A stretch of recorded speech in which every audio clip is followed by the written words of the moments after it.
Side खबरों के लिए सब्सक्राइब करें फ्लेम मीडिया और उसके बाद बेल आइकन को प्रेस करें ताकि सबसे पहले आपको मिले एक्सक्लूसिव खबरें।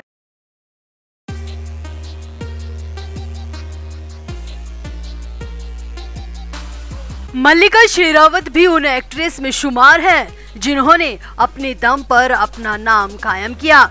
मल्लिका बॉलीवुड में आई तो नंबर 1 की हीरोइन बनने थी, मगर जाल साजिशों के बीच फंसकर मल्लिका कभी अच्छी एक्ट्रेस नहीं बन पाई। अब जबकि हर कोई बॉलीवुड की गैंगबाजी और नेपोटिज्म पर खुलकर अपनी राय रख रहा है, तो ऐसे में मल्लिका शेरावत ने भी अपने संघर्ष और आप बीती पर अपनी जुबान खोल ही दी।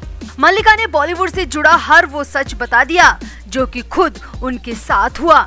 मल्लिका ने बताया कि किस तरह उन्हें रास्ते से हटाने की कोशिश की गई, किस तरह उनका करियर बर्बाद करने की पूरी कोशिश की गई और किस तरह उन्हें मजबूरी में मुंबई छोड़कर जाना पड़ा। तो क्या क्या कहा मल्लिका ने और मल्लिका के खुलासे से बॉलीवुड के कौन कौन से बड़े नाम घिर सकते हैं, आपको बताते हैं सब। आप भी वीडियो को शेयर करें और मल्लिका शेरावत के खुलासे पर कमेंट जरूर करें। तो बॉलीवुड एक्ट्रेस मल्लिका शेरावत लंबे समय बाद फिल्म आरके से बॉलीवुड में वापसी कर रही हैं।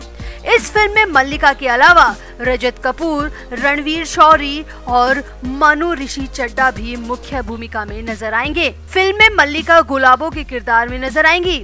अब अपनी आने वाली फिल्म के प्रमोशन के लिए मल्लिका शेरावत कई जगहों पर इंटरव्यू दे रही हैं और एक ऐसे ही इंटरव्यू में मल्लिका शेरावत ने बॉलीवुड में उन पर हुए अत्याचार पर खुलकर बहुत कुछ कह दिया। पहली बार अपनी जुबान खोल दी। मल्लिका शेरावत ने इंटरव्यू के दौरान अपना दर्द बयां करते हुए कहा, मैंने काम पाने के लिए बहुत ऑडिशन दिए, मुझे आज तक कोई भी फिल्म बिना ऑडिशन के नहीं मिली। यहाँ तक कि जैकी चैन ने भी मुझे रोल देने से पहले कई एक्ट्रेस का ऑडिशन लिया था। इंडस्ट्री में रोल देने से पहले ऑडिशन लिया जाता है और ये परंपरा सिर्फ बाहरी लोगों के लिए है। मल्लिका ने कहा, मुझे कहीं से भी नहीं लगता कि स्टार किड्स को फिल्म में रोल पाने के लिए ऑडिशन देना पड़ता है। जी हाँ, मल्लिका का कहना है कि नेपो किड्स के लिए रोल और कास्टिंग सिर्फ एक फोन कॉल पर तय हो जाती है और हम जैसे आउटसाइडर्स को कास्टिंग डायरेक्टर के घर और ऑफिस के कई चक्कर काटने पड़ते हैं। मल्लिका ने आगे कहा, कई बार तो ऐसा भी हो चुका है कि डायरेक्टर कई चक्कर कटवाने के बाद, काफी महीने निकल जाने के बाद या कई बार तो फिल्म की शूटिंग का काफी हिस्सा शूट होने के बाद भी हमें फिल्म से बाहर निकाल देता है, बाहर का रास्ता दिखा देता है, मगर स्टार किड्स के साथ ऐसा कभी नहीं होता। 2004 में आई मर्डर फिल्म में बोल्ड सीन दे चुकी मल्लिका शेरावत ने बताया कि रियल लाइफ में कॉम्प्रोमाइज न करने की वजह से उन्हें कई फिल्मों से बाहर निकाल दिया गया। मल्लिका ने कहा, मर्डर फिल्म में रोल की मांग ऐसी थी और वो दौर ऐसा था कि बाहरी लड़कियों को बोल्ड रोल के लिए कास्ट किया जाता था। मैंने रोल के लिए तो बोल्डनेस दिखा दी, मगर मुझसे अपनी असल जिंदगी में भी ऐसे ही कॉम्प्रोमाइज करने की डिमांड की गई और मैंने ऐसी गंदी बातों को नहीं माना तो मुझे फिल्मों से ही क्या धीरे धीरे बॉलीवुड से बाहर फेंक दिया।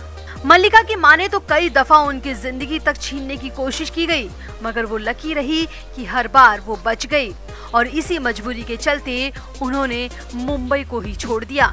मल्लिका ने आगे कहा, मुझ पर कई तरह के आरोप लगाए गए, मेरे बारे में कई तरह की राय बनाई गई और मीडिया तो बस कुछ खान और कपूर का गुलाम रहा है। जो वो चाहते हैं वो ही छाप दिया जाता है। मेरे बारे में उस वक्त लिखा गया कि ये लड़की पर्दे पर शॉर्ट स्कर्ट पहनती है, किस करती है, ये एक गिरी हुई लड़की है जिसमें कोई नैतिकता नहीं है। इतना ही नहीं, मेरे लिए तो ये तक लिख दिया गया कि मैं फायदे के लिए किसी भी हद तक गिर जाती हूँ, जबकि वो सब सरासर झूठ था और हमेशा झूठ ही रहेगा। आपको बता दें, 44 साल की मल्लिका 2018 में वेब सीरीज द स्टोरी में नजर आई थी। उन्होंने साल 2003 में डायरेक्टर गोविंद मेनन की फिल्म ख्वाहिश से बॉलीवुड में डेब्यू किया था। हालांकि उन्हें असली पहचान 2004 में आई डायरेक्टर अनुराग बासु की फिल्म मर्डर से मिली थी। 2015 में आई डर्टी पॉलिटिक्स उनकी आखिरी बॉलीवुड फिल्म थी और अब वो एक बार फिर से बॉलीवुड में वापसी की कोशिश कर रही हैं। अब मल्लिका की ये कोशिश कितनी सफल होती है ये तो नहीं कहा जा सकता। मगर मल्लिका के इन खुलासों से एक बात तो साफ हो गई है कि बॉलीवुड में खान और कपूर मिलकर किस तरह बाहरी कलाकारों को कठपुतली बनाकर रखते हैं। मनचाहा तब तक नचाते हैं, नहीं तो उठाकर बाहर फेंक देते हैं। तो मल्लिका की इन बातों से आप कितना सहमत हैं? कमेंट जरूर करें और वीडियो को भी शेयर करें। तो मोहित रैना टीवी जगत के बेहद टैलेंटेड एक्टर्स में से एक गिने जाते हैं और मोहित की एक्टिंग के बूते ही कई टीवी सीरियल्स खासे हिट हो गए।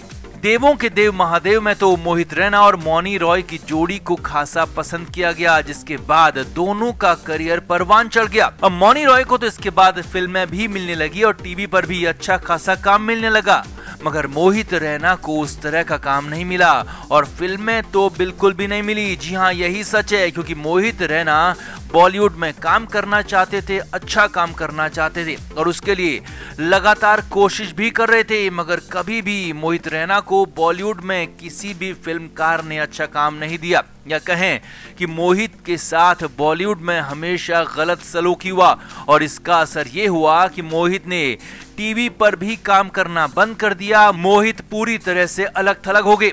लेकिन अब इस बीच जो खबर आई है उसने सभी को हैरान कर दिया, क्योंकि मोहित रैना को लेकर एक बेहद भयानक और डराने वाला दावा किया जा रहा है। सारा शर्मा नाम की एक महिला ने दावा किया है कि सुशांत सिंह राजपूत की ही तरह मुंबई में मोहित रैना की भी अप्रत्याशित और अचानक मौत हो सकती है और मोहित रैना की मौत का राज कभी भी नहीं खुलेगा। जी हाँ, यही बड़ा और सनसनीखेज दावा किया गया है। आगे देखिए, उसी सारा शर्मा नाम की महिला ने कहा है कि मेरी माँ को उन लोगों से धमकियां मिल रही हैं जो एक्टर मोहित रैना को मारना चाहते हैं। ऐसे में मेरे परिवार वाले इस बात के खिलाफ हैं कि मैं पुलिस में शिकायत करूं। वो नहीं चाहते कि मैं पुलिस के पास जाऊं और मोहित के लिए लड़ूं। मेरे जीवन को इन लोगों से बहुत बड़ा खतरा है। सारा शर्मा ने आगे कहा कि मेरी इंस्टा आईडी भी हैक कर ली गई है। अब अगर मैं मारी जाती हूं तो आप लोग प्लीज इस लड़ाई को लड़ते रहिएगा। मैं सरकार से भी रिक्वेस्ट करती हूं कि वो मोहित रैना को बचा ले। उनके खिलाफ फेक रिकॉर्डिंग पेश की जा रही है। मोहित रैना ने मुझे ये सारी बातें खुद महाशिवरात्रि पर बताई थी और कहा था कि अगर मैं कॉन्ट्रैक्ट ना कर पाऊं तो ये सारी जानकारी सर्कुलेट कर देना। इस महिला ने सोशल मीडिया पर सेव मोहित रैना कैंपेन भी चलाया है और पोस्ट में दावा किया है कि मोहित ने खुद उनसे कहा था कि उनकी जान को बड़ा खतरा है। उन्होंने कहा था कि वो जब तक वापस नहीं आ जाते तब तक ये लड़ाई लड़ते रहना और मोहित ने ही कहा था कि मेरे लिए लड़ना बिल्कुल भी मत छोड़ना।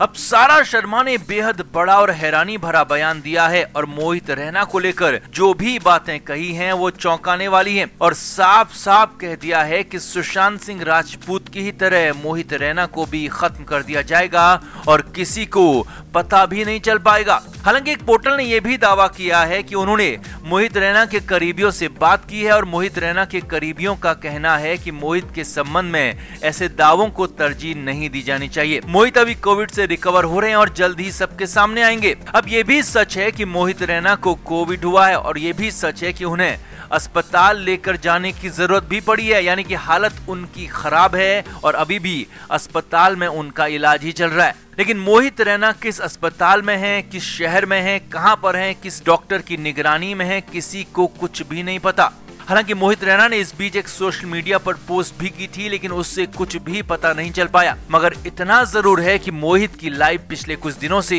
बेहद मिस्ट्री बनी हुई है और मोहित रैना के फैंस जानना चाहते हैं कि आखिर मोहित के साथ क्या हो रहा है और क्यों हो रहा है।